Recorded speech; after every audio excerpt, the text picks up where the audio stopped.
4 feet below the surface of any yard in America, the ground holds a steady temperature between 45 and 55 degrees Fahrenheit every single day of the year. In Minnesota in January, in Arizona in July, in the Carolinas, the Dakotas, the Rockies, the Gulf Coast. The temperature does not move. It cannot move. The earth itself is this insulator. At that temperature, potatoes last 8 months. Apples last 6. Carrots last 9. Onions last 12. Cabbages, turnips, parsnips, winter squash, beets, and garlic last the entire winter. Cured meats last a year. Hard cheeses last 18 months. Home canned jars of tomatoes, beans, pickles, fruit, and broth last 2 to 3 years. No electricity. No compressor. No refrigerant gas. No light bulb. No monthly utility bill.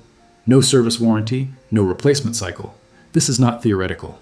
This is not a survival technique. This was the standard American food storage system for 200 years.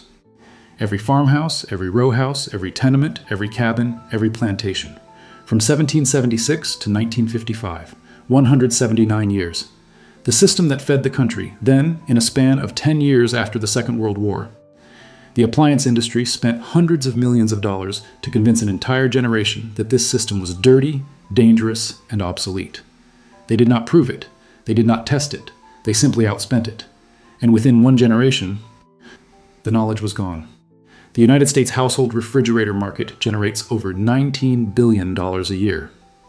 Globally, the refrigerator industry generates over $117 billion annually. Whirlpool, one of the largest appliance manufacturers in the world, pulled in $19 billion in revenue in a single recent year. GE Appliances, Samsung, LG, and Electrolux each run multi-billion-dollar refrigerator divisions, a single product category. In a single country, the average American household pays between $130 and $500 a year just in electricity to run one refrigerator. That is one appliance, running a single function, in one room. For reference, the refrigerator accounts for roughly 10% of all electricity consumed by the average American home. 10% of your entire electric bill for a box that holds cold air. The refrigerator itself costs between $1,000 and $3,000 at most retailers. High-end, built-in models run $5,000 to $10,000. The average unit is designed to last 13 years. Then it fails. The compressor burns out. The seals fail. The electronic control board corrodes. The ice maker jams. A repair averages $300 to $600. 2 or 3 repairs in, the manufacturer has already recommended full replacement. Over the 13-year lifespan of a single unit, the average household pays roughly $5,000 in combined purchase, electricity, and repair costs. Over a 30-year mortgage, the length of time most Americans live in a single home, that number climbs to over $11,000. Spent on one appliance, performing one function in one room of the house. A function that was performed for 2 centuries for almost nothing by a hole in the ground. A properly built root cellar costs between $0 and $300 to construct in a home you already own. It uses a corner of an existing basement or an unused area of the yard. It lasts 100 years with 0 maintenance. It holds more food than a refrigerator. It preserves that food longer than a refrigerator. It costs nothing to operate. It uses nothing to maintain. It has no compressor, no refrigerant, no power cord, no utility bill, no repair schedule. No replacement cycle, no warranty, no brand. It has dirt, stone, and shelves. In 1930, only 8% of American homes had a refrigerator. By 1940, that number had reached 44%. By 1950, it was close to 90%. In one 20-year window, the appliance industry executed one of the most complete consumer conversions in modern history. And they did not do it by accident. Between 1946 and 1960, the American appliance industry spent an estimated $1 billion on advertising. Adjusted for inflation, that figure exceeds $12 billion in today's money. General Electric, Frigidaire, Westinghouse, Kelvinator, and Whirlpool flooded every new medium of the post-war era: magazines, radio, television, Sunday newspapers, department store displays, home economics textbooks, architectural journals. The campaign was not about convincing Americans that a refrigerator was useful. They already knew that. The campaign was about convincing Americans that every pre-existing method of food storage was obsolete, unsanitary. And embarrassing, home economics textbooks written after 1950 stopped including root cellar construction plans. By 1958, the phrase root cellar had been quietly removed from most high school home economics curricula. The U.S. Department of Agriculture, which had published hundreds of pamphlets on root cellaring between 1900 and 1945, dramatically reduced that output after the war. By 1960, the department's home food storage guidance had shifted almost entirely to canning, freezing, and refrigeration.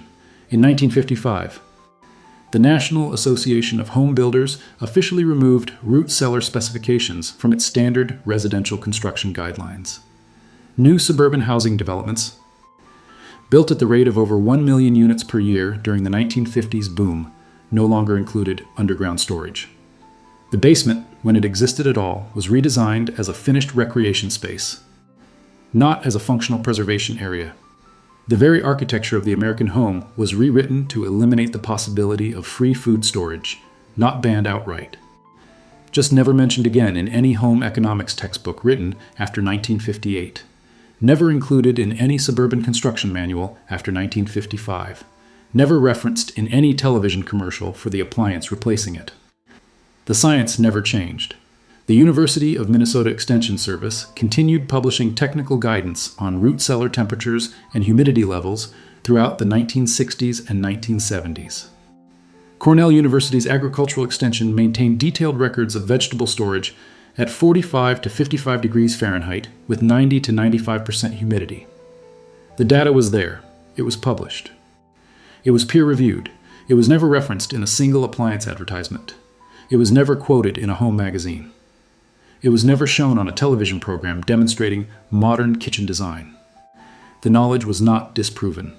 It was simply drowned. Under $12 billion of advertising across one generation, until a nation forgot what it had known for 200 years. The system has 3 components. Every one of them uses materials you can buy at any hardware store for a combined total of under $300. Here is exactly how each one works, why it works, and how to build it in a home you already own. Asterisk, Component 1. The cold chamber. The cold chamber is the physical space where food is stored. It must meet 3 conditions. Temperature between 32 and 55 degrees Fahrenheit. Humidity between 85 and 95%. Total darkness, broken only by controlled lighting during access. The science is elementary. The Earth, from 4 feet below the surface down to around 12 feet, stays at a remarkably stable temperature year-round. That temperature roughly matches the annual average air temperature for the region. In most of the United States, that annual average falls between 45 and 55 degrees. That is the exact temperature range required to preserve nearly every winter vegetable and nearly every cured meat. There are 3 ways to build a cold chamber. The first and cheapest is to convert an unused corner of an existing basement. If your home was built before 1960, there is a reasonable chance that one corner of the basement, furthest from the furnace and nearest to the outside wall, already maintains these conditions. Cost to convert, $0 to $100. Materials needed, a thermometer, a hygrometer, and wooden shelving. The second method is to bury a storage container. A metal trash can, an old chest freezer, or a large plastic barrel buried 4 feet into the ground in a shaded area of the yard creates an instant root cellar. Line the container with straw, install a hinged wooden lid with a layer of soil on top, and you have a working cold chamber. Cost, $50 to $200. The third method is full excavation. A dedicated room dug into the side of a hill or into flat ground, framed with stone or concrete blocks with a heavy insulated door. This is the classical root cellar. Cost, $200 to $2,000 depending on your labor and materials. This is what your great-grandparents had. Component 2. The ventilation system. A root cellar without ventilation spoils its contents in weeks. With proper airflow, the same food lasts 10 to 12 months. The principle is convection. Cold air sinks, warm air rises. The ventilation system exploits this with 2 pipes. One pipe runs from outside the cellar down to floor level, drawing in cold outside air. The second pipe runs from the ceiling of the cellar up and out. Warm, stale. Moist air rises and escapes through the top pipe. Cool, fresh air is pulled down through the bottom pipe to replace it. No fan required. No power required. The temperature differential alone creates the airflow. 24 hours a day, 365 days a year. The materials are simple. 2 lengths of 4-inch PVC pipe, 1 cap with a mesh screen to keep out rodents, one 90-degree elbow, and a small adjustable damper to control winter airflow. Total cost at any hardware store, $20 to $40. This single addition is the difference between a functioning root cellar and a damp basement corner. Remember, the conventional refrigerator costs you up to $500 a year to run. This ventilation system costs you nothing to operate, forever. Asterisk Component 3. The humidity and storage configuration. Each vegetable has an optimal humidity range. Carrots, beets, turnips, and parsnips thrive in 90 to 95% humidity. Onions, garlic, and winter squash prefer 60 to 70%. Potatoes sit in the middle at 85 to 90%. The old system solved this with physical zoning and storage media. High humidity crops were buried in damp sand, damp sawdust, or damp peat moss inside wooden crates or burlap sacks. The sand holds moisture at the correct level. The burlap breathes. The crop stays dormant and alive. Low humidity crops were hung from the ceiling in mesh bags or laid out on open wooden racks in the driest corner of the cellar, typically nearest the incoming air vent. Canned goods sit on sturdy wooden shelves, elevated at least 4 inches off the ground. Cured meats hang from ceiling hooks wrapped in muslin cloth. Hard cheeses rest on wooden boards, rotated weekly. Winter squash and pumpkins cure for 2 weeks at warmer temperatures first, then move to the cooler main chamber. The specific zones inside a working cellar are predictable. The coldest corner, usually near the floor and nearest the cold air intake, holds root vegetables. The middle shelves hold canned goods and apples. The warmer, drier section, typically higher up and nearest the outflow vent, holds onions, garlic, and squash. The hanging area, centered on the ceiling, holds cured meats and herbs. A single household root cellar, measuring 8 feet by 8 feet, can store over 1,000 pounds of food. That is enough fresh produce, canned goods, and cured meats to feed a family of 4 through an entire winter. Without electricity, without plastic packaging, without trips to the grocery store. Asterisk total system cost, $0 to $300. Total operating cost, $0. Total replacement cost over the next 100 years, $0. Compare that to the $19 billion industry. $11,000 over the life of a 30-year home. For a machine that stores a fraction of the food, costs money every single month, and will be hauled to a landfill in 13 years. The chemistry of decay has not changed. Cold slows bacterial growth. Darkness prevents chlorophyll activation in potatoes. Humidity prevents moisture loss from roots. Ventilation prevents ethylene buildup and mold. Every one of these principles was understood and applied by American households for 2 centuries, using nothing but dirt, stone, wood, and a pair of pipes. Walk into any farmhouse in central Iowa in the 1930s, any homestead in West Virginia, any Pennsylvania Dutch kitchen, any New England colonial cellar, any adobe home in New Mexico. You would have found the same thing, a heavy wooden door, a short flight of stone steps, a cool, dim earthen room lined with wooden shelves. The air was heavy with the smell of apples, onions, and sawdust.